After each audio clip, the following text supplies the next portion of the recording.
What you refuse to do as an artist is as important as what you do. You had proposed the project. Most projects are you're given a program and a site, and you're asked to come up with a form. We're giving you a form, the architecton, Malevich. The tectonic. Yeah, and ask you to come up with a program and a site. And Zaha had put it over the Thames.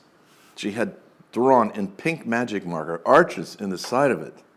Zaha had come to us after... From Leon Creer's unit. Right. And she had arches in her mind. was doing yes. And I look back at the beginning when I came from the AA, and I came to New York by myself. And I made up these projects, Bronx Gymnasium Bridge of houses on the High Line. And people say, who are the clients? Me. Yeah. I made them up. No, I absolutely agree. Absolutely agree. I and that is why, I refuse to have an office by now. Yeah. But it doesn't mean that I have stopped doing architecture, because I'm now my own client. You did a project, I remember, there was a project for these villas that were like confetti. But that was just your project. Yeah. Nobody else, you were just doing Yes, it. but there were a lot of projects during my OMA time, that either Rem would do individually or I would do individually, and lots of projects that we did together. So the Dutch Parliament House was together, right? Yes. And then including Zaha. she was doing some drawings. No, she was quite active. Yeah. She was quite active.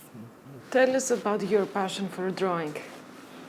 Yeah, drawing is something that, for instance, if I have other worries, they vanish the moment I draw.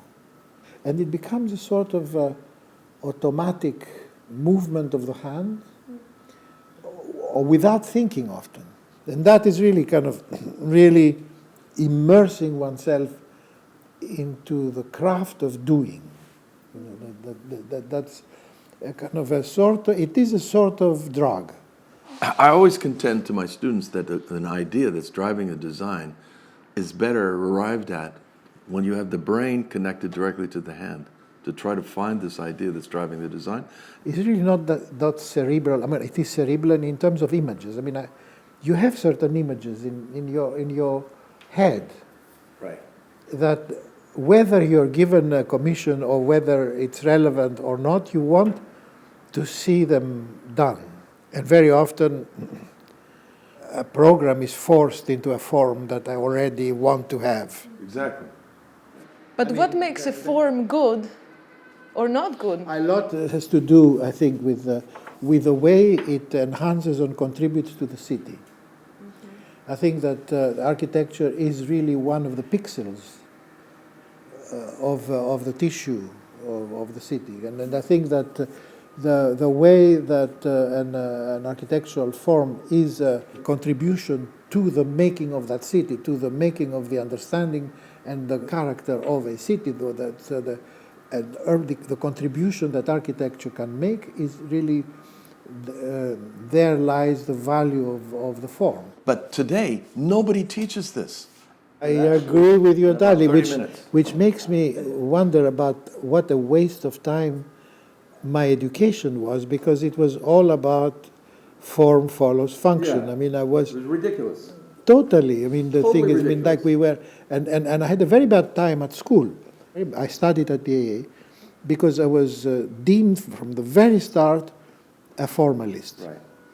Those are the years before Alvin Boyarsky came in. When Alvin came, everything got more interesting, right? Oh, yeah. That was the golden age of the AA. Oh, yeah. And everybody was there. Anything that was interesting that was happening in architecture on the globe was somehow going out of this school. Yeah. And it was Alvin. He had this kind of weird intuition about people, and then he put them against each other. Yeah. To fight. He really set up the idea of the AA as a forum. And he wanted the idea of fights, of debates, yes. Public debates, and they were taking place every day. We need more debates today. Yeah. Yeah, there's a lot of things to debate about, but no one's debating. But that is really what had made the AA then That great place. So how can you bring back this intuition? I have come to the conclusion that there is something in gender. There are differences in the male and in the female sensibilities in the sex. As a result of which, my conclusion is that women are much better architects than men. I mean, architecture has this kind of prerequisite, if you like, parameters that women are much more able to respond to, Right. and to be and to develop concepts and to develop this, to work these projects out. Still, it's men that kind of dominate the scene, and I think that something has to happen. I mean, at least in my experience, I've been teaching 45. Right. I cannot say that I lack experience in this. I mean, it's repeatedly 45 years. This is always the case.